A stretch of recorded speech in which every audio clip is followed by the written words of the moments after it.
রসুলের উপরে ঈমান আনয়ন করো। যদি রসুলের উপরে ঈমান আনয়ন করতে পারো, আল্লাহ পাক তোমাদেরকে এই আয়াতে কারিমায় তিনটা পুরস্কারের কথা আল্লাহ পাক বলেছেন। ইউতিকুম কিফলাইনি মির রাহমাতিহি, আল্লাহ পাক বান্দাকে ডবল ডবল রহমত দান করবেন। চিৎকার দিয়ে বলেন সুবহানাল্লাহ, আর জোরে বলেন সুবহানাল্লাহ। তাহলে আওয়াজ তুলে বলেন তো, আমরা রহমত চাই কি চাই না? আর জোরে বলেন, রহমত চাই কি চাই না?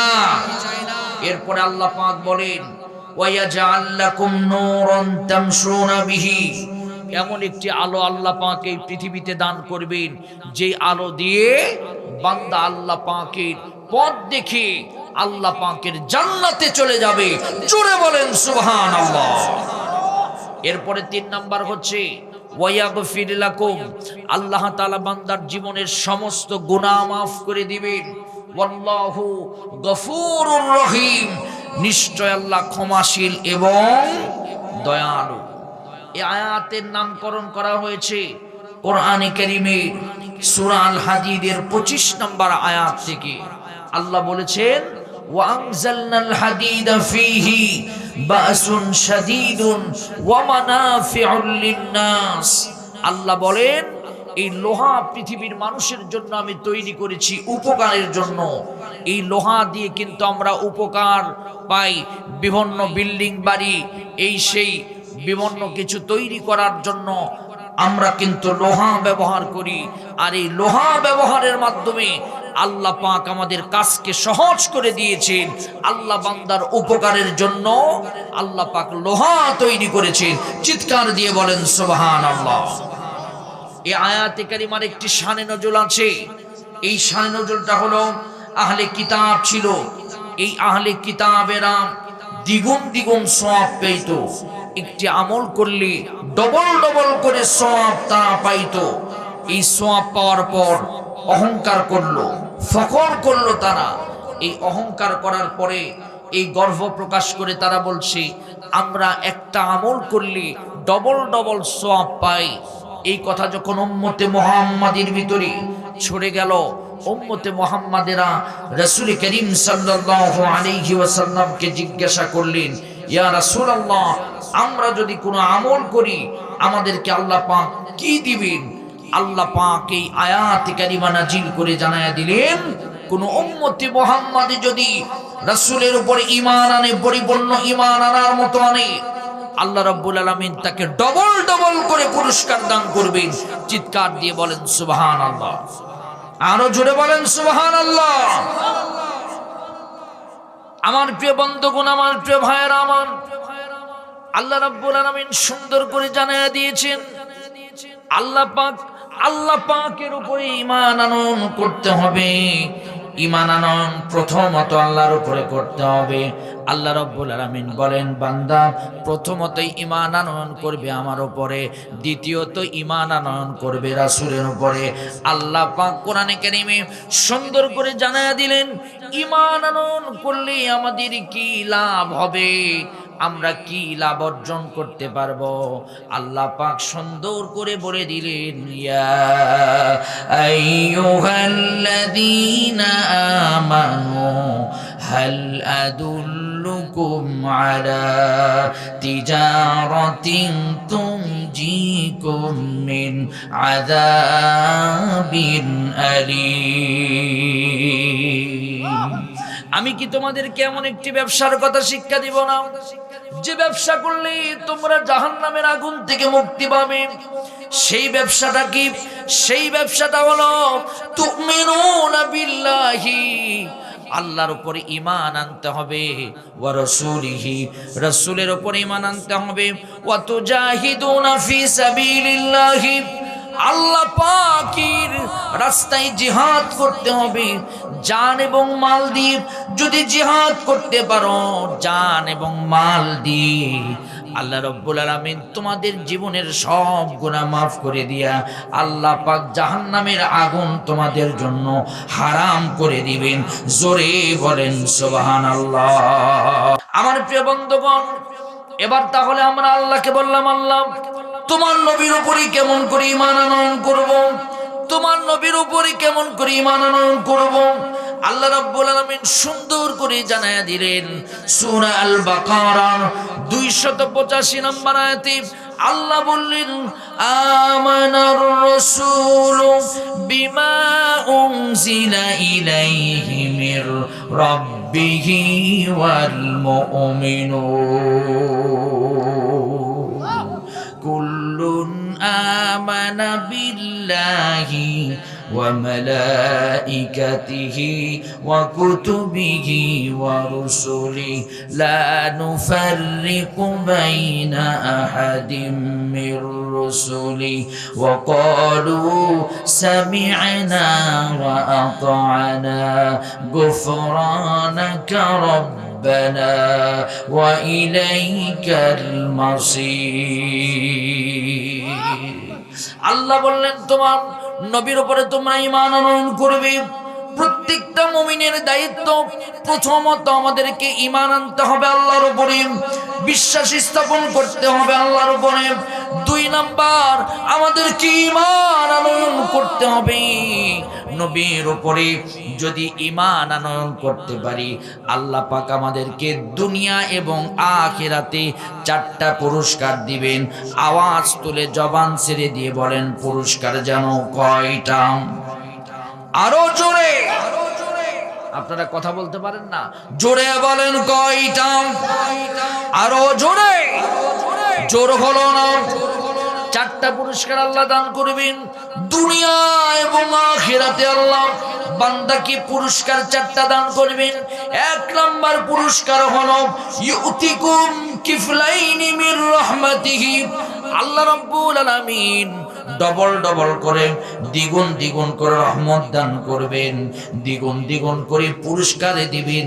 বান্দাকে একটা পুরস্কার দিবেন না, নবীর উপরে ঈমান আনলে আল্লাহ পাক ডবল ডবল করে পুরস্কার দিবেন। 2 নাম্বার পুরস্কার হলো ওয়াজাল লাকুম নূরান তামশুনা বিহি। এমন একটি আলো দিবেন যে আলো দিয়া দুনিয়া থেকে চলতে চলতে এই দুনিয়াতে জান্নাতের পথে আমরা কিয়ামত পর্যন্ত পৌঁছায় যাব। কিয়ামতের ময়দানে আল্লাহ রাব্বুল আলামিন মুমিন বান্দাদেরকে এমন আলো দিবেন যে আলো দিয়া আল্লাহ পাক মুমিন বান্দার জীবনটা সহজ করে দিবেন, বেষ্টন করে আল্লাহ রাব্বুল আলামিন বান্দাকে জান্নাতে কবুল করবে। 3 নাম্বার পুরস্কার হলো ওয়ায়াগফির লাকুম। আল্লাহ পাক বান্দার জীবনের গুনাহ মাফ করবেন। আওয়াজ তুলে বলেন তো আমাদের জীবনের গুনাহ আছে না নাই? আরো জোরে বলেন আছে না নাই? আমাদের জীবনে কত গুনাহ।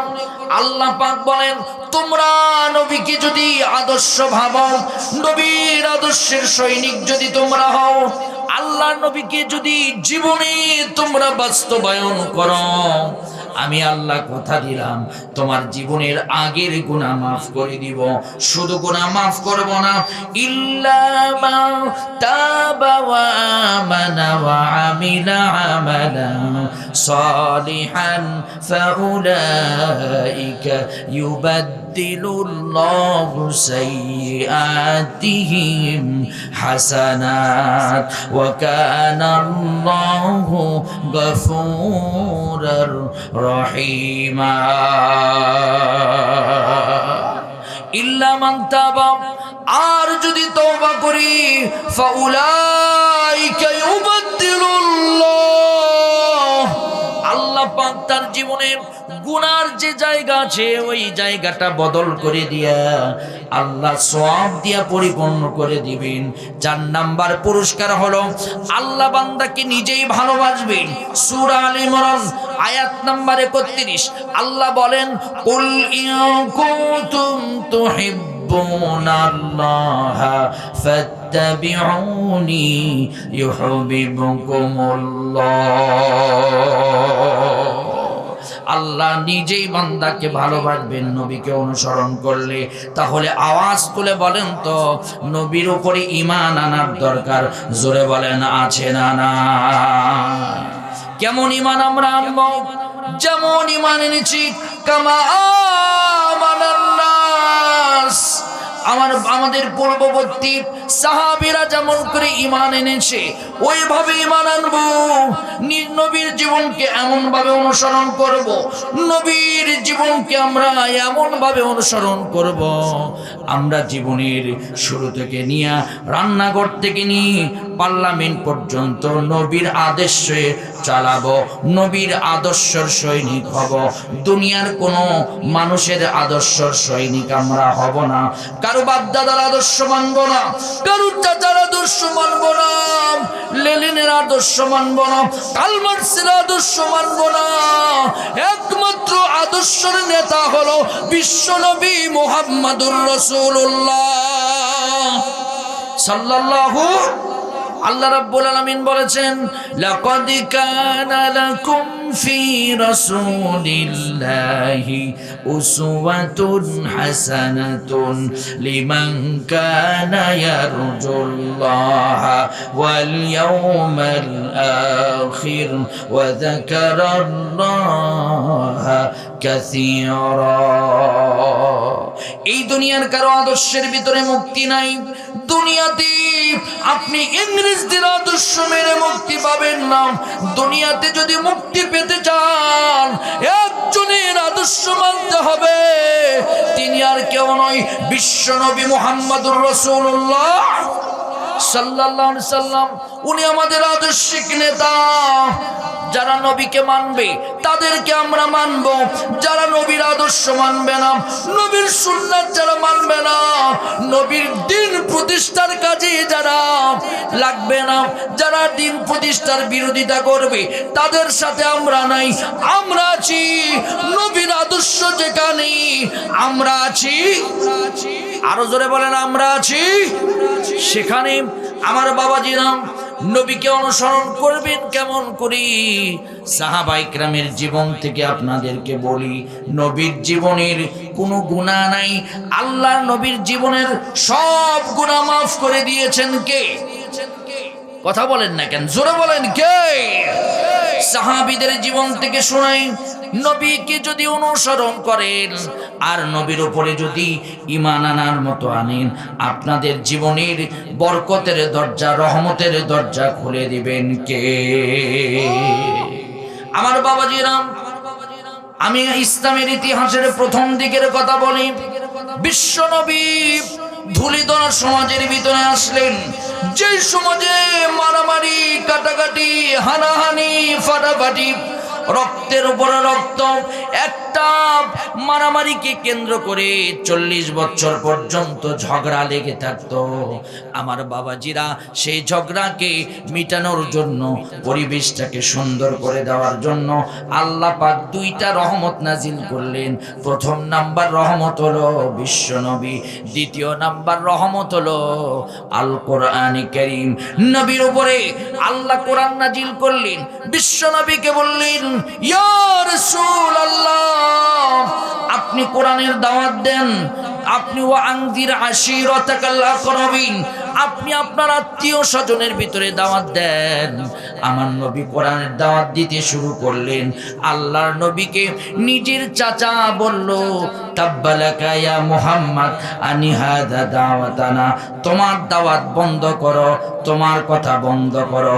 আমার ভাইয়েরা, আমার প্রিয় বন্ধুগণ, আল্লাহর নবী মন খারাপ করলেন, নবী একটু কষ্ট পাইলেন, নবীকে মানলেন, পাথর নিক্ষেপ করলেন। আল্লাহ পাক তার নবীকে ডাক দিয়ে বললেন, ইয়া আইয়ুহার রাসূল বাল্লিগ মা উনজিলা ইলাইকা মির রাব্বিক ওয়া ইল্লাম তাফআল ফামা বাল্লাগতা রিসালাতাহু ওয়াল্লাহু ইয়াসিমুকা মিনান নাস। হে নবী, আপনি কোরআনের কথা বন্ধ করবেন না।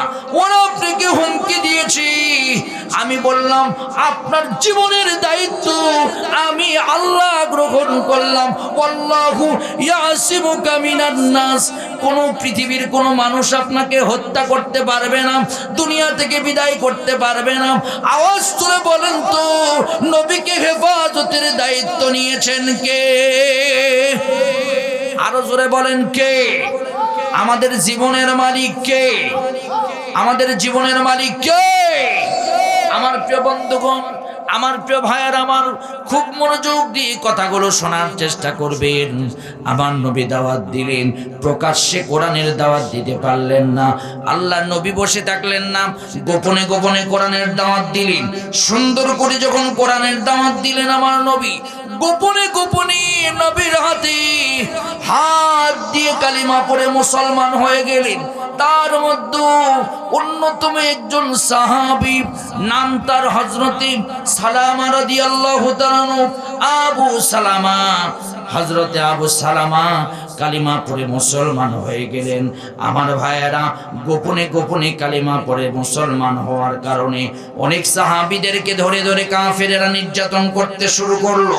এমনকি বেলালের মতো হাবশী বেলালকে উমাইয়া, আমার ভাইয়েরা, সেই উত্তপ্ত বালির ভিতরে শোয়া দিল। শরীরের চামড়া পর্যন্ত একদম গলে গেল উত্তপ্ততার কারণে। হযরতে বেলালকে বলল, বেলাল ছেড়ে দাও কালিমা। বেলাল বলল, জীবন চলে যাবে তারপরেও আমি কালিমা ছাড়ব না। হযরতে সুমাইয়াকে বললাম ঢুকে শহীদ করে দিল। ও পাঁচ বিবির মুসলমান, ইসলাম কিন্তু এমনি এমনি আসে নাই। হযরতে খাব্বাবকে শহীদ করে দিল, হযরতে খুবাইবকে শহীদ করে দিল। আমার বাবাজিরা, সাহাবীরা শুধু একাই কালিমা পড়লেন না। হযরতে আবু সালামা নিজে শুধু একাই কালিমা পড়লেন না, নিজের পরিবারকে সেও কালিমার দাওয়াত দিলেন। আওয়াজ তুলে বলেন তো, একাই ইসলাম মানলে হবে না। আওয়াজ তুলে বলেন তো, আমার পরিবার পরিজনকে ইসলাম মানানোর দরকার। জোরে বলেন, আছে না? না। আমার বাবাজিরা পরিবারের কাছে এসে কালিমার দাওয়াত দিল। আবু সালামার স্ত্রী উম্মে সালামা কালিমা পড়ে মুসলমান হয়ে গেলেন। জোরে বলেন সুবহানাল্লাহ। একটু জোরে বলবেন না সুবহানাল্লাহ? আমার বাবাজিরা, শুধু একাই ইসলাম মানলে হবে না, শুধু একাই দিন কায়েমের জন্য কাজ করলে হবে না, শুধু একাই হোস করে হাজী সাহেব সেজে মসজিদের ভিতরে তাসবিহ নিয়ে বসে থাকলে হবে না। নিজের সন্তানগুলোকেও ইসলাম মানাতে হবে। কথা বলেন ঠিক কিনা?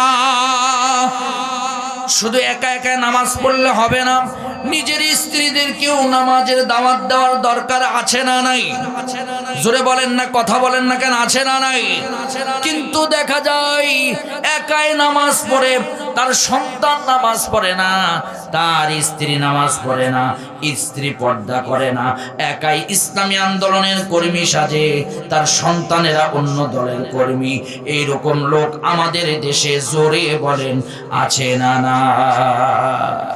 নিজে শুধু মসজিদে নামাজ পড়ে, সন্তান হলো জুয়াখোর, মদখোর। এইরকম আছে না নাই? জোরে বলেন আছে না নাই? আল্লাহ রাব্বুল আলামিন সূরা তাহরিমের 6 নম্বর আয়াতে কারিমায় আল্লাহ পাক সুন্দর করে বলেছেন, ইয়া আইয়ুহাল্লাযীনা আমানু কু আনফুসাকুম ওয়া আহলিকুম নার। তুমি শুধু একাই জাহান্নামের আগুন থেকে বেঁচো না, তোমার পরিবার পরিজনকে জাহান্নামের আগুন থেকে বাঁচাও। তাহলে আওয়াজ তুলে বলেন তো, একাই শুধু নামাজ পড়ব না, নামাজ কায়েমের জন্য কাজ করব, নিজের পরিবারকে নামাজি বানাবো, নিজের সমাজকে নামাজি বানাবো, নিজের এলাকাকে নামাজি বানাবো। নামাজিদের সাথে আমরা থাকবো, যারা নামাজ কায়েমের আন্দোলন করে তাদের সাথে আমরা সঙ্গী বানাবো। কথা বলেন ঠিক কিনা? যে দলের সাথে নামাজ আছে ওই দলের সাথে আমরা থাকবো ইনশাআল্লাহ। কথা বলেন না কেন? ইনশাআল্লাহ। যে দল নামাজ কায়েমের আন্দোলন করে ওই দলের সাথে নিজেকে শামিল করব ইনশাআল্লাহ। জোরে বলেন ইনশাআল্লাহ। আল্লাহ বলেন, একজন ইসলাম কায়েমের জন্য 4টা মূল শর্ত, তার মধ্যে হচ্ছে আল্লাযীনা ইম্মাক مكناهم في الأرض أقاموا الصلاة وآتوا الزكاة وأمروا بالمعروف ونهوا عن المنكر ولله عاقبة الأمور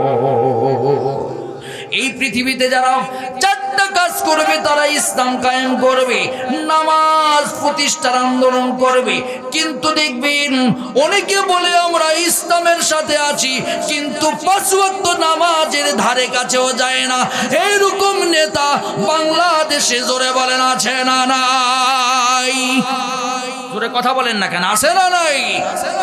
আবার বলতেছে আল্লাহ সঠিক, সব কিছুর বিচার হবে, আল্লাহ পাক সব কিছু দেখেন। আমার ভাইয়ারা, রাজনীতি করবেন কোনো সমস্যা নাই, কিন্তু কোরআন হাদিসের ব্যাপারে সঠিক কথা বলতে হবে। কি এটা শাহজালালের জমিন, এটা শাহ মাকদুমের জমিন, কোরআন হাদিসের বিরূপ মন্তব্য করে কথা বললি বাংলার মুসলমান ছাড়বে? জোরে বলেন ছাড়বে? আমার বাবাজিরা, আমার প্রিয় বন্ধুগণ, কষ্ট হচ্ছে নাকি আপনাদের? কষ্ট হচ্ছে? আমার বাবাজিরা, এই জন্য একাই শুধু নামাজ পড়ব না, আমার সন্তান সন্ততি স্ত্রীদেরকে নামাজ পড়ানোর দরকার। জোরে বলেন আছে না নাই? কিন্তু আমরা তা করি না। আমরা একাই নামাজ পড়ি আর সন্তান সারাদিন মোবাইলে ব্যস্ত। কথা বলেন না কেন, ঠিক কি না? জোরে বলেন ঠিক কি না? পাবজি খেলে, এইরকম সন্তান আছে না নাই? সারা রাত সারাদিন মোবাইল টিপে, এইরকম সন্তান আমাদের সমাজে আছে না নাই? মোবাইল আসিল কি দোলা লাগিল, পহরা শোনাও মন বোঝে না।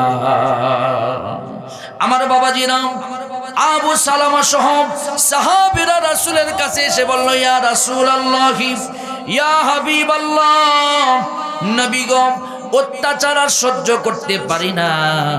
এত নির্যাতন দীর্ঘ প্রায় 17টা বছর দেখবেন আলিম ওলামার উপরে নির্যাতন করেছে, ইসলাম প্রেমিকদেরকে জেলখানায় বন্দী করেছে, হকপন্থী আলিমদেরকে ফাঁসির মঞ্চে জ্বালিয়েছে। আওয়াজ তুলে বলেন ঠিক কিনা? আল্লাহর নবী বললেন, হে সাহাবীরা, তোমরা একদল হিজরত করে আবিসিনিয়ায় চলে যাও। কিছুদিন পর রাসূল বললেন, আর একদল তোমরা মদিনায় চলে যাও। আল্লাহর নবীকে সাহাবীরা জিজ্ঞাসা করলেন, কেমন নেতা পেয়েছি?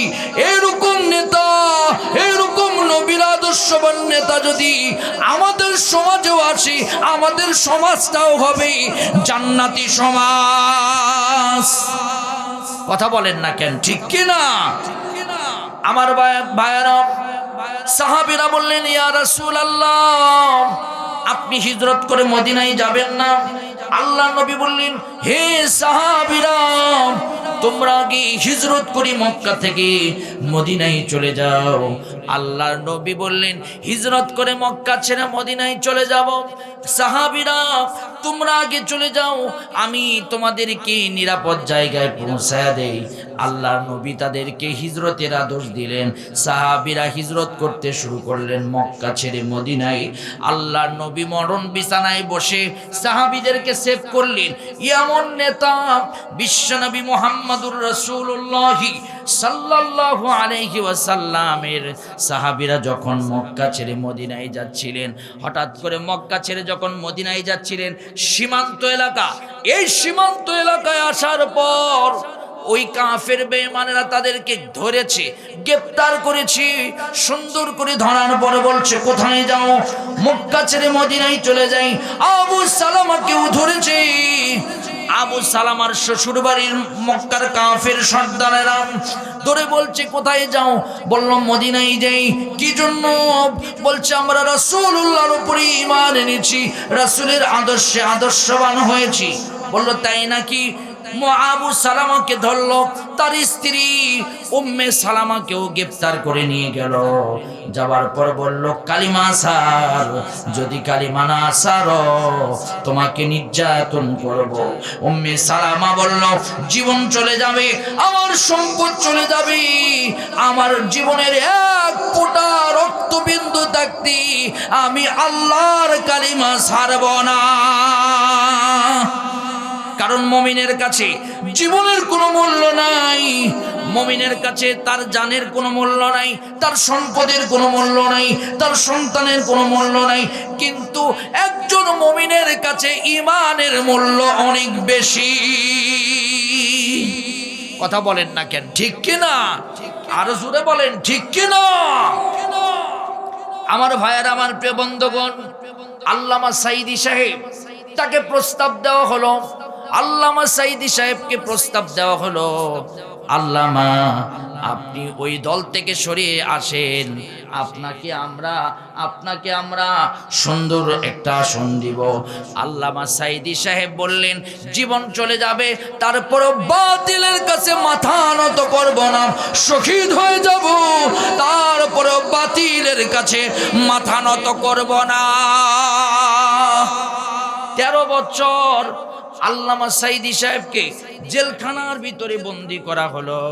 জেলখানার ভিতরে বন্দি করার পর আল্লামা সাঈদী সাহেবকে বিষ প্রয়োগ করে হত্যা করা হলো। আমার ভাইয়েরা, এই বাংলাদেশে তার জানাজা পর্যন্ত হলো না। আমার প্রিয় বন্ধুগণ, আমার প্রিয় ভাইয়েরা, আপনাদের কাছে বলতে চাই, আল্লামা সাঈদী সাহেব ভবিষ্যৎবাণী করে গিয়েছিলেন, এমন একটি সময় আসবে আমাকে শহীদ করার পর যদি বাতিল বেঈমানেরা আমাকে শহীদ করে, শহীদ করার 1 বছরের মাথায় এই বাতিলরা ক্ষমতা ছেড়ে পালাতে বাধ্য হবে। আবার আল্লামা সাঈদী সাহেব বলেছিলেন, এমন একটি সময় আসবে যে সময়ে এই বাতিলেরা পালানোর জায়গা পাবে না, দিল্লিতে গিয়ে পড়বে। কথা বলেন ঠিক কিনা? কথা কি সত্য না মিথ্যা? জোরে বলেন, সত্য না মিথ্যা? সত্য। আমার প্রিয় বন্ধুগণ, আমার প্রিয় ভাইয়েরা, আমার খুব মনোযোগ দিয়ে কথাগুলো বুঝবেন। উম্মে সালামা বলল, জীবন চলে যাবে, তারপরে আমি কালিমা ছাড়ব না। শব্দ হচ্ছে কেন?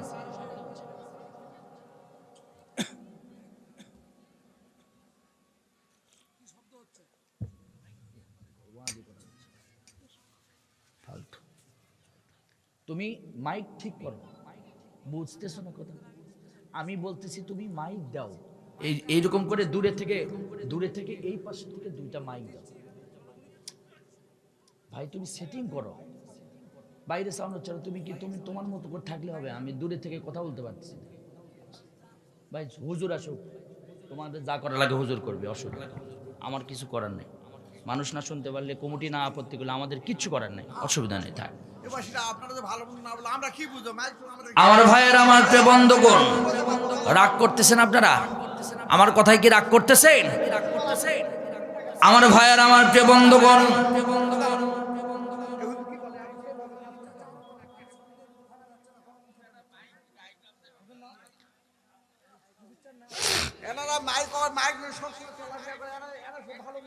থাক বাজান, থাক, আমি কিছুই বলবো না। ও ওর মতো করে চলতেছে, ও আমাদের কথাই চলে না। আমার প্রিয় বন্ধুগণ, রাগ করতেছেন নাকি? কষ্ট পাচ্ছেন? এইভাবে কথা বলা যায়? এইভাবে কথা বলা যায়? ইস্টান কেন আগায় দিবে? আমার কথা বুঝতেছেন? এইভাবে কথা বলতে হচ্ছে, এইভাবে। আমার প্রিয় বন্ধুগণ, হিজরত করে চলে গেলেন আবু সালামা মদিনায়। সুবহানাল্লাহ বলেন। আবু সালামা বলছে, আমার জীবন চলে যাবে, তারপরে আমি কালিমা ছাড়বো। জোরে বলেন, কালিমা ছাড়বো। যারা একবার বলেছে লা ইলাহা ইল্লাল্লাহ, তারা জীবন চলে যাবে কিন্তু কালিমা কোনোদিন ছাড়বে না। কথা বলেন না কেন, ঠিক কি না? আরো জোরে বলেন, ঠিক কি না?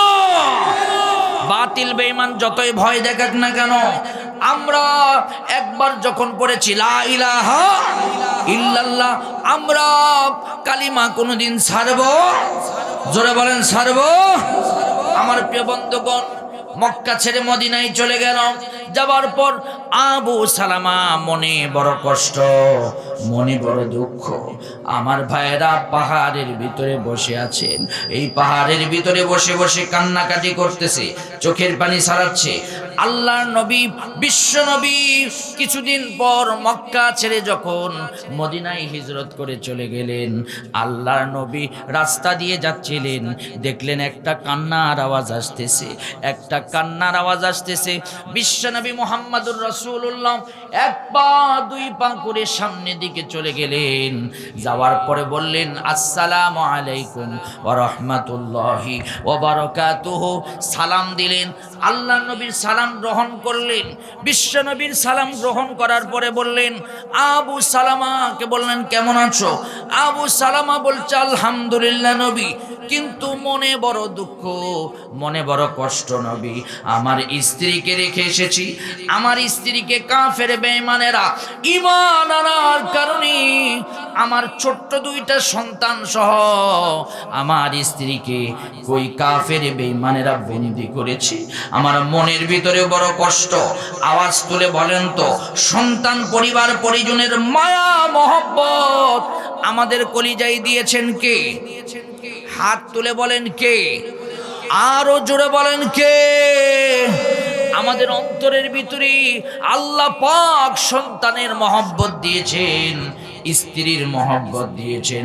আল্লাহ রাব্বুল আলামিন কোরআনে কারিমে সুন্দর করে বলেন, যুয়িনা লিন-নাসি হুব্বুশ শাহাওয়াতি মিনান النساء والبنين والقناطر المقنطرة من الذهب والفضة জোরে বলেন সুবহানাল্লাহ।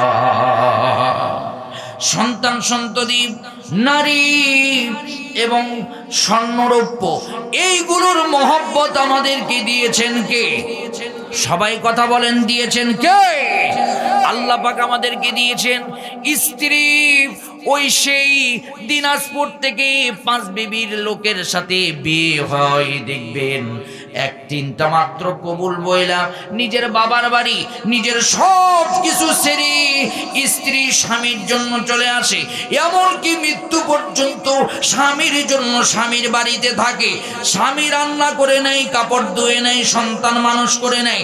আবার মাঝে মাঝে দেখবেন মারধর করে, গালিগালাজ করে। স্ত্রী স্বামীর বাড়িতে দেখবেন শ্বশুর শাশুড়িও গালিগালাজ করে, তারপরেও স্ত্রী এই দিক সেদিক চলে যায় না। আওয়াজ তুলে বলেন তো, এই মহব্বত দিয়েছেন কে? সবাই বলেন কে? আমার ভাইয়েরা, আল্লাহ বলেন, ফাআল্লাফা বাইনা কুলুবিকুম ফাআসবাহতুম বিনি'মাতিহি ইখওয়ানা। আল্লাহ পাক এই সুন্দর বন্ধন দিয়েছেন। আমার ভাইয়েরা, আমার প্রিয় বন্ধুগণ, আল্লাহ নবীর বুকের ভিতরে আসলেন। নবী বললেন, আবু সালামা কি হয়েছে তোমার? আবু সালামা, তোমার চোখের পানি মোছো। বিশ্ব নবী নিজে হাতে আবু সালামার চোখের পানি মোছায়া দিলেন, দিয়ে বললেন, আবু সালামা, তোমার কি সমস্যা বলো? এই মুহূর্তে যা যা আল্লাহর কাছে চাইবে, যা যা বলবি, আল্লাহ তাই তাই তোমার কবুল করবেন। কারণ তুমি স্ত্রী ছেড়েছো, সন্তান ছেড়েছো, পরিবার পরিজন ছেড়েছো, তুমি ইসলামের জন্য সব ছেড়েছো। আজকে আল্লাহ পাক তোমার ইসলামের বদলতে, ইমানের বদলতে আল্লাহ তোমার দোয়া কবুল করবেন। দোয়া কবুলের মালিক কে? আরো জোরে বলেন কে? চাইতে হবে কার কাছে? জোরে বলেন কার কাছে? দয়াল বাবা, আগলা বাবা, পাগলা বাবা, কার কাছে? আল্লাহর কাছে। আল্লাহ বলেন, বান্দা শোনো, ওয়া ইদা সাআলাকা ইবাদি আন্নী ফাইন্নী করিব। বান্দা, তোমার কাছে, অত্যন্ত কাছে আমি, তুমি শুধু চাও, তোমাকে আমি দান করে দিব। আমার প্রিয় বন্ধুগণ, হযরত আবু সালামা বলছে, আলহামদুলিল্লাহ ইয়া রাসূলুল্লাহ, আল্লাহ আমার দোয়া কবুল করবে। বেশি কিছু চাওয়া নাই, আমার চাওয়া হলো 3টা। জোরে বলেন কয়টা? আরো জোরে, জোর হলো না, জোরে বলেন। আমার ভাইয়েরা তিনটা চাওয়া। এক নাম্বার চাওয়া হলো, ইয়া রাসূলুল্লাহ, আমার তো মৃত্যু হবে, দুনিয়া ছেড়ে চলে যাব। আওয়াজ তুলে বলেন তো, আমাদেরও মৃত্যু আছে না নাই? আরো জোরে বলেন, আছে না নাই? আমাদেরও মৃত্যু আছে। সব কিছু ছেড়ে আমাদেরকে বিদায় নিয়ে চলে যেতে হবে। আমাদের এই ক্ষণস্থায়ী জীবন, এই জীবন ছেড়ে আমাদেরকে চলে যেতে হবে। আল্লাহ পাক এই জন্য বলেন, বান্দা শোনো, আল্লাযী খালাকাল মাউতা ওয়াল হায়াতা লিয়াবলুয়াকুম আইয়ুকুম আহসানু আমালা। হে বান্দা শোনো, তোমাদেরকে সব কিছু ছেড়ে চলে যেতে হবে। তাহলে আওয়াজ তুলি, হাত তুলে বলেন তো, আমাদের মৃত্যু আছে না নাই? জোরে বলেন, আছে না নাই? একদিন তোমারি নাম মসজিদে হবে আলান। তৈরি থেকো, তৈরি রেখো, কবরের মাল সামান। একদিন তোমারি নাম মসজিদে হবে আলান। জোরে বলেন আমিন, আরো জোরে বলেন আমিন। আবু সালামা বলছে, এক নম্বর চাওয়া হলো, ইয়া রাসূলুল্লাহ, আমি সাধারণ কোনো মৃত্যু চাই না। আল্লাহর কাছে আপনি বলুন, আমি যেন শহীদ হই, দুনিয়া ছেড়ে চলে যেতে পারি। বিশ্বনবী বললেন, কবুল। আওয়াজ তুলে বলেন তো, নবী যদি কবুল বলে, কবুল হওয়ার সম্ভাবনা আছে না নাই?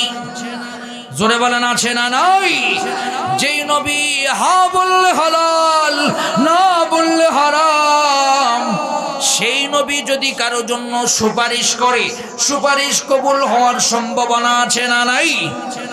আমার ভাইয়েরা, বিশ্ব নবী বললেন, আলহামদুলিল্লাহ, কবুল। আল্লাহ নবীর কথা শুনে আবু সালামা পড়লেন, আলহামদুলিল্লাহ। মুমিন সব সময় একজনের প্রশংসা করে। আওয়াজ তুলে বলেন তো, তিনি কে? আলহামদুলিল্লাহ বললেন। দ্বিতীয় নাম্বার কি চাও তোমার বলো? আমার ভাইয়েরা, আমরাও আল্লাহর কাছে চাবো, সব সময় দোয়া করব। যখনই দোয়া করব, তখনই আল্লাহর কাছে বলবো, আল্লাহুম্মা রযুকনি শাহাদাতান ফি সাবিলিক ওয়াজআল মাউতু ফি বালাদি রাসূলিক। আয় আল্লাহ, আমার শহীদি মৃত্যু দাও। দ্বিতীয় নাম্বার হলো, আল্লাহ তুমি তোমার নবীর দেশে আমার মৃত্যু দাও। জোরে বলেন সুবহানাল্লাহ, আরো জোরে বলেন সুবহানাল্লাহ। সবাই আমার সাথে একটু আওয়াজ তুলে এবার বলেন তো, আমরা জান্নাত চাই কি চাই না? আরো জোরে বলেন, চাই কি চাই না? আমরা সব সময় জান্নাত চাই। আমাদেরকে যিনি জান্নাত দিবেন তিনি কে? কিন্তু আমার ভাইয়ারা, আজকাল দেখবেন জান্নাতের কথা বললে একদল মানুষের মাথা গরম হয়। আছে না নাই? আছে না নাই? ওই জান্নাতের টিকিট বিক্রি করতেছে, আছে না? জোরে বলেন, আছে না? আমরা জান্নাতের টিকিট বিক্রি করি না। জান্নাতের টিকিট আমরা বিক্রি করি না। আমরা জান্নাতের পথে, কোরআনের পথে মানুষগুলোকে ডাকি, ভালো পথে, নবীর আদর্শের পথে আমরা ডাকি। আমরা দুনিয়ার কোনো বাটপার চাঁদাবাজদের আদর্শের দিকে আমরা ডাকি না। কথা বলেন ঠিক কি না? আমার ভাইয়েরা, আমার প্রিয় বন্ধুগণ, একটা বিষয় নিয়ে বাংলাদেশে আজকে তোলপাড়, বিভিন্ন জায়গাতে এই কথা হচ্ছে। এমনকি সর্বোচ্চ মহলের সর্বোচ্চ ব্যক্তিরা পর্যন্ত এই কথা বলতেছেন যে জান্নাত নাকি একদল বিক্রি করতেছে। আচ্ছা বলেন তো, কারো কাছে কেউ জান্নাত বিক্রি করতে পারে? জান্নাত দেওয়ার মালিক কে?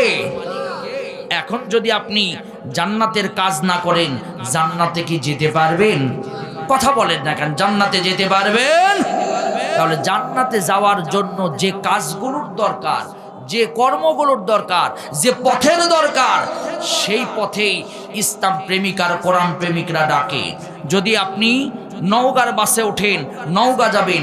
যদি বগুড়ার বাসে ওঠেন, বগুড়া যাবেন। আর বগুড়ার বাসে উঠে যদি নওগাঁ যাওয়ার স্বপ্ন দেখেন, জীবনেও যেতে পারবেন। কথা বলেন না কেন? যেতে পারবেন। এই জন্য বলবো, আপনারাও জান্নাতের কথা বলুন, মানুষকে কোরআনের দিকে ডাকুন, ইসলামের দিকে ডাকুন, আপনাদের ডাক গ্রহণ করবে। আপনারা তন্ত্রমন্ত্র বাদ দিয়ে আল্লাহর পথে মানুষকে ডাকুন, মানুষ গ্রহণ করবে। কারণ সব দেখা শেষ, শান্তি 54 বছরে মিলেনি। ইনশাআল্লাহ আগামী দিন আল্লাহর কোরআনের পার্লামেন্ট হবে। কারা কারা তার পক্ষে দুহাত তুলে দেখায়া দেন।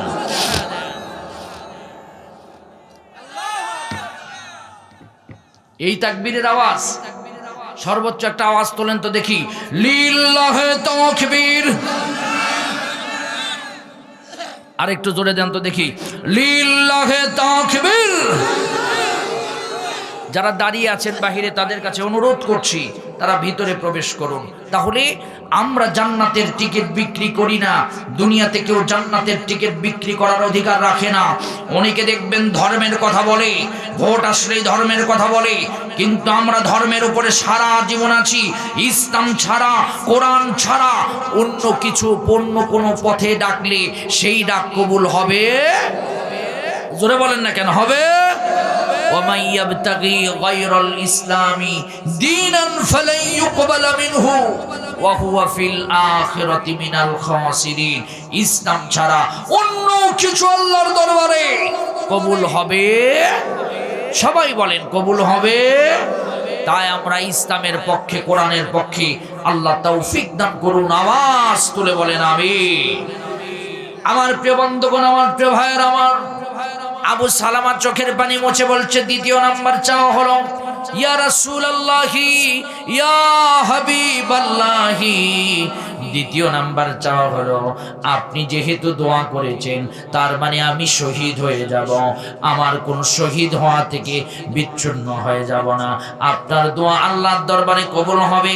দ্বিতীয় নাম্বার চাওয়া হলো, আমার সন্তানগুলো যখন মক্কা থেকে কোনোদিন যদি মদিনায় আসে আর আপনার সাথে যদি দেখা হয়, আপনি আমার সন্তানগুলোকে নিজের সন্তান হিসাবে বানিয়ে নেবেন। জোরে বলেন সুবহানাল্লাহ। নবী বললেন কবুল। 3 নাম্বার কি চাও? 3 নাম্বার হলো, ইয়া রাসূলুল্লাহ। নবীর হাতটা ধরলেন, এইভাবে ধরে বললেন, ইয়া রাসূলুল্লাহ, আপনি ওয়াদা করুন, আপনি ওয়াদা করুন। আল্লাহ নবী বললেন, 2টা কথা বললে ওয়াদা করতে হলো না, 3য় নাম্বার কথার জন্য কেন ওয়াদা করতে হবে? নবী আপনি ওয়াদা করুন। আবু সালামাকে আল্লাহ নবী বললেন, হে আবু সালামা, তুমি ইসলামের জন্য ঘর ছেড়েছ, বাড়ি ছেড়েছ, দেশ ছেড়েছ, নারী ছেড়েছ, সন্তান ছেড়েছ, আর আমি তোমাকে ওয়াদা দিতে পারবো না। ওয়াদা দিলাম। কি কথা বলো? বলছে, ইয়া রাসূলুল্লাহ, ইয়া হাবিবাল্লাহ, আমার স্ত্রী দুনিয়া ছেড়ে যখন বিদায় নিয়ে চলে যাব, আমার স্ত্রী যখন এই মদিনায় আসবে, আপনি আমার স্ত্রীকে নিজের স্ত্রী হিসাবে গ্রহণ করবেন।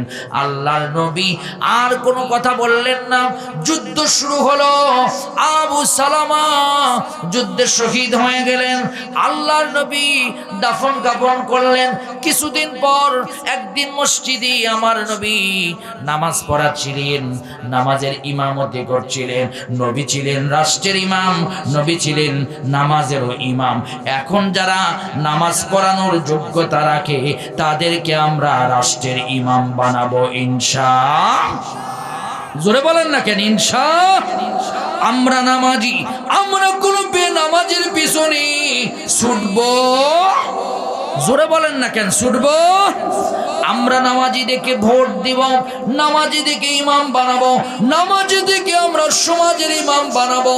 যেমন মসজিদের ইমাম বানানোর জন্য দেখবেন কত পরীক্ষা নেই, কিন্তু সমাজের ইমাম বানানোর ব্যাপারে পরীক্ষা নেই না। দেখবেন 500 টাকার একটা নোটের কাছে আর 1 কাপ চার কাছে, 1 কেজি জিলাপির কাছে মানুষ তার ইমান বিক্রি করে দেয়। কথা বলেন না কেন, ঠিক কিনা? আমার ভাইয়ের, আমার প্রিয় বন্ধুগণ, এই জন্য আমরা নামাজি ইমাম বানাবো। সমাজের ইমাম যে হবে সে বড় মসজিদের ইমামতি করার যোগ্যতা রাখবে, এইরকম লোককে আমরা সমাজের ইমাম বানাবো। আগামী 12 তারিখের ইমাম হবে নামাজি ইমাম। কথা বলেন না কেন, ঠিক কিনা? আমরা এগুলো মানি না, আমরা কিছু বুঝি না। আমরা বুঝি কোরআন ছাড়া পার্লামেন্ট চলতে পারবে?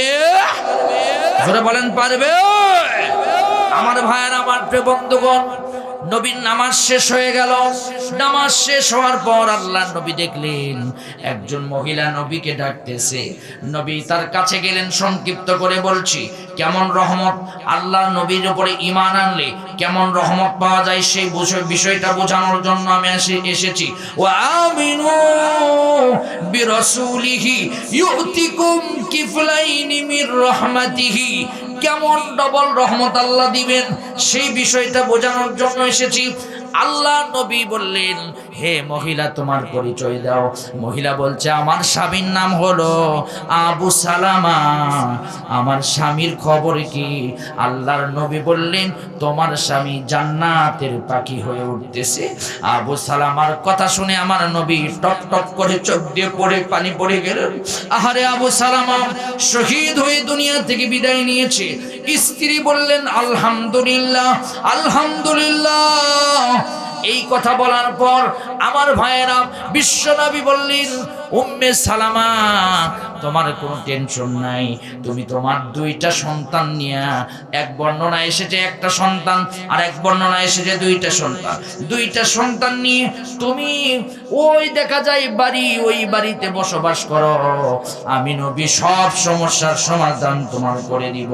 তুমি যখন ওয়া আমিনু বিরাসূলিহি, আমার উপরে ঈমান এনেছো, আমি নবী বললাম, ঈমান আনার কারণে আমি নবী তোমার জীবনের কোনো সমস্যা থাকবে না, দুনিয়ায় কোনো সমস্যা থাকবে না, আখিরাতেও কোনো সমস্যা তোমার থাকবে না। বিশ্বনবী তাকে বাড়ি দিলেন। আবার নামাজের জন্য অন্য ওয়াক্তে আসলেন। আসার পরে বিশ্বনবী বললেন, আমি বিয়ে করতে চাই। সুবহানাল্লাহ বলেন, আরো জোরে বলেন। আমার নবীর একসঙ্গে 9টা স্ত্রী ছিল। সুবহানাল্লাহ বলেন। সব স্ত্রীর সাথে আমার নবী ন্যায় বিচার করেছেন।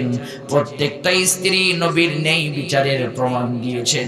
আমার ভাইয়েরা, সাহাবীরা বললে, কোন নারীকে বিয়ে করবেন ইয়া রাসূলুল্লাহ? নবী বললেন, ঘটককে হবে। একজন সাহাবী হাত তুলে বললেন, নবী, আমি ঘটক হব।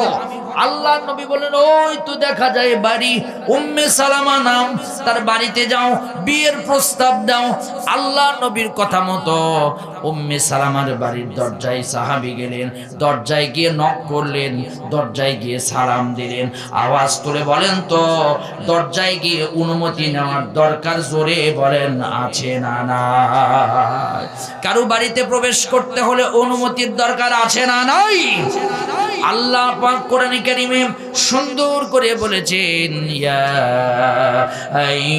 আইয়ুহাল্লাযীনা আমানু লা তাদখুলু বুয়ুতান গায়রা বুয়ুতিকুম হাত্তা তাস্তানিসু ওয়া তুসাল্লিমু আলা আহলিহা। কেউ যখন কারো বাড়িতে প্রবেশ করবে, অনুমতি নিবি, গিয়ে সালাম দিবি, অনুমতি নিবি, 3 বার অনুমতি নিবে। যদি অনুমতি দেয় প্রবেশ করবে, আর যদি না দেয় ফিরে আসবে। এটাই তোমার জন্য উত্তম। আমার বাবাজিরাম, আমার ভাইয়েরা, খুব সুন্দর করে কথাগুলো বোঝার চেষ্টা করবেন। সাহাবী টক টক করলেন, অনুমতি চাইলেন, জিজ্ঞাসা করলেন কে আপনি? আমি রাসূলুল্লাহর সাহাবী, আল্লাহ নবীর সাহাবী। ডাইরেক্ট বললেন নবী আপনাকে বিয়ে করতে চাই। সুবহানাল্লাহ বলেন, আরো জোরে বলেন সুবহানাল্লাহ। ওই মহিলাটা ভিতর থেকে আর কোনো শব্দ করলেন না। মহিলাটা কান্নাকাটি শুরু করলেন, চোখ দিয়ে টপ টপ করে মহিলার পানি পড়তেছে। আল্লাহ নবীর সাহাবী তিনবার করে বললেন, তারপরে চলে আসলেন। আমার ভাইয়েরা খুব মনোযোগ দিয়ে কথাগুলো বোঝার চেষ্টা করবেন। আল্লাহ নবীকে এসে বললেন, ইয়া রাসূলুল্লাহ। মহিলা শুধু ভিতর থেকে কান্দে আর কান্দে, আমার প্রশ্নের কোনো উত্তর দেয়নি। নবী বললেন, আর কোনো ঘটকের দরকার নাই, আমি নিজেই নবী, নিজেই পাত্র, নিজেই আমি ঘটক। তাহলে আওয়াজ তুলে বলেন তো, নারীটা দামি না কম দামি? সবাই কথা বলেন, নারীটা দামি না কম দামি? আর যিনি বিয়ে করতে যাচ্ছেন তিনি দামি না কম দামি?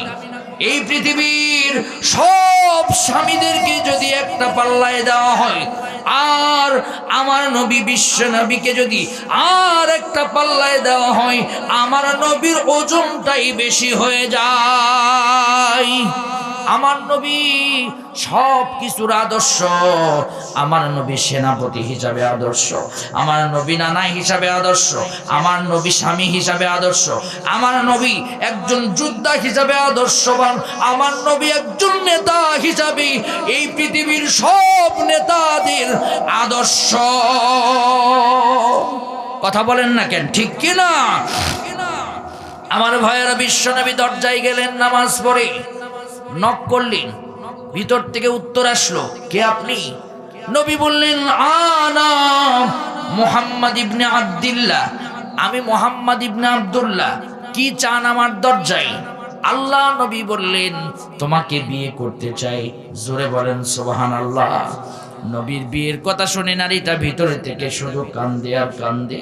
একটু পর নারীটা একটা কোরআন শরীফের আয়াত পড়ে শোনালেন, হে নবী, আপনার কথা আমি অমান্য করতে পারবো না, আমি তাহলে আমার ঈমানটাও থাকবে না।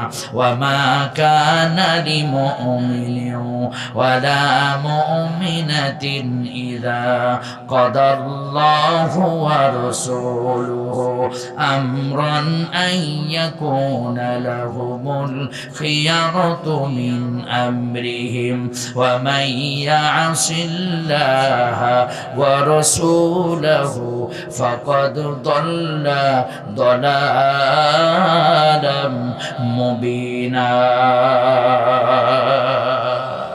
আল্লাহ এবং তার নবীর কোন কথা যদি কেউ অমান্য করে, সে ঈমানদার থাকতে পারে? জোরে বলেন, ঈমানদার থাকতে পারে? আমার ভাইয়েরা বললেন, তিনটা শর্তে আপনার সাথে বিবাহ হব। এক নাম্বার শর্ত, আমার আলোচনা শেষ, এক নাম্বার শর্ত হলো ইয়া রাসূলুল্লাহ, প্রথম নাম্বার শর্ত হলো আমি আগের স্বামীর সাথে জান্নাতে থাকবো না, আপনার সাথে আমি জান্নাতে থাকবো।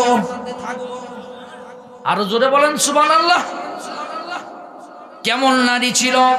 যেই নারী দুনিয়াতে থাকতে নবী বললেন কবুল, দুনিয়াতে থাকতে জান্নাতের সুসংবাদ নবীর কাছ থেকে শুনে নিলেন, আবার নবীর ঘরে নবীর পাশে জান্নাতে থাকবে। তাহলে বলেন তো, নারীটার ডবল ডবল সওয়াব আল্লাহ দান করলেন কি করলেন না? ওয়া আমিনু বিরাসূলিহি ইউতিকুম কিফলাইনি মির রাহমাতিহি ওয়া ইয়াজআল লাকুম নূর তামশুনা বিহি ওয়া ইয়াগফির লাকুম ওয়াল্লাহু গফুরুর রহিম। আল্লাহ ডবল সওয়াব দিবেন। দ্বিতীয় নাম্বার কি চাও? দ্বিতীয় নাম্বার, আমি আমার সন্তানগুলোকে নিয়ে আপনার ঘরে যেতে চাই। নবী বললেন কবুল। তৃতীয় নাম্বার কি চান? ইয়া রাসূলুল্লাহ, তৃতীয় নাম্বার হলো আমার মাঝে মাঝে আমার স্ত্রীর কথা মনে হয়, আমার স্বামীর কথা মনে হবে। আপনি যেন কষ্ট পাবেন না। আবু সালামা অত্যন্ত ভালো একজন মানুষ ছিলেন। বিশ্বনবী বললেন, কবুল হে উম্মে সালামা, আমারও মাঝে মাঝে একজন মহিলার কথা মনে হয়, একজন নারীর কথা আমার মনে হয়। তার নাম হলো খাদিজাতুল কুবরা রাদিয়াল্লাহু তাআলা আনহা। আমার খাদিজা ইসলামের জন্য আমার যা যা করেছে ভোলার মতো নয়। আমার খাদিজা জীবনে কিচ্ছু চায় নাই, ইসলামের জন্য সব কিছু উৎসর্গ করে দিয়েছে। জোরে বলেন সুবহানাল্লাহ। আমার ভাইয়েরা, তাহলে আওয়াজ তুলে বলেন তো, আমরা নবীকে অনুসরণ করি, ডবল ডবল সওয়াব পাইতে চাই কি চাই না? জোরে বলেন, চাই কি চাই না? ডবল ডবল রহমত চাই কি চাই না? আল্লাহর রহমত ছাড়া আমরা জান্নাতে যেতে পারবো? জোরে বলেন, পারবো? আল্লাহর রহমত ছাড়া কোনো কাজ সফল হবে? এই জন্য হাত তুলে বলেন তো, নবীকে সাহাবীদের মতো অনুসরণ করব। কারা কারা রাজি আছেন হাত তোলেন। লিল্লাহে তাকবীর। আমাদের জীবন যাবে, আমাদের সব কিছু যাবে, তারপরেও ঈমান ছাড়ব? সাহাবীরা জীবনের সব কিছু উৎসর্গ করে দিয়েছে, কিন্তু ঈমান বিক্রি করে নাই। আমরা প্রথমত ঈমান আনবো কার উপরে? দ্বিতীয়ত কার উপরে? রাসূলের উপরে। দ্বিতীয়ত কার উপরে? রাসূলের উপরে। আল্লাহ তৌফিক দান করুন, বলেন আমিন। জাহান্নামের আগুন থেকে মুক্তি পেতে হলে তিনটা কাজ করতে হবে। তৃতীয় নাম্বার কাজ হলো জাহিদু ফি সাবিলিল্লাহি বিআমওয়ালিকুম ওয়া আনফুসিকুম। জান মাল দিয়া সব কিছু কাজ করতে হবে। এখন আপনার শুধু জান দেওয়ার মন মানসিকতা থাকলে হবে না, মাল দেওয়ার দরকার আছে না নাই? জোরে বলেন, আছে না নাই? এটা মসজিদের মাহফিল, বাইতুন নূর জামে মসজিদের উদ্যোগী ছোট শিরদা আব্দুল বাহাপুর এ সুন্দর আয়োজন করেছে। আপনারা খুশি না বেজার? জোরে বলেন, খুশি না বেজার? খুশি হলে আপনাদেরকে একটু আল্লাহর জন্য কাজ করতে হবে। তিনটা জিনিস আপনার, বাকি সব আল্লাহর। এক নাম্বার, যা খেয়েছেন তা আপনার, যা পড়েছেন তা আপনার, যা আল্লাহর ব্যাংকে জমা করেছেন তা আপনার। যা খেয়েছেন তা পায়খানা, আর যা পড়েছেন তা হলো ন্যাকড়া। আস্তে আস্তে ছিঁড়ে গেলে দেখবেন পায়ের নিচে দেয়, মশামশি করে। আর তৃতীয় নাম্বার, যা আল্লাহর ব্যাংকে জমা করবেন এটা আপনি কবরে পাবেন। সুবহানাল্লাহ বলেন। মসজিদ কার ঘর? জোরে বলেন, জোরে বলেন, কার ঘর? আল্লাহর ঘর। আল্লাহর ঘরের সাথে সম্পর্ক রাখার দরকার আছে না নাই? আপনার মা নাই, আপনার বাবা নাই, দুনিয়া ছেড়ে মা বাবা চলে গিয়েছে। আপনি মেহেরবানি করে মায়ের জন্য, বাবার জন্য আজকের এই মাহফিলে আপনি প্রাণ খুলে দান করবেন। আমি আপনাদের কাছ থেকে আমি চাই 20,000 টাকা দেওয়ার মতো কেউ আছে নাকি? হুজুর, আমার মায়ের জন্য, আমার বাবার জন্য এই শীতের দিন মায়ের কবরে কম্বল আছে না নাই জানি না। আল্লাহ, আমার মায়ের কবর কেমন অবস্থা আমি জানি না।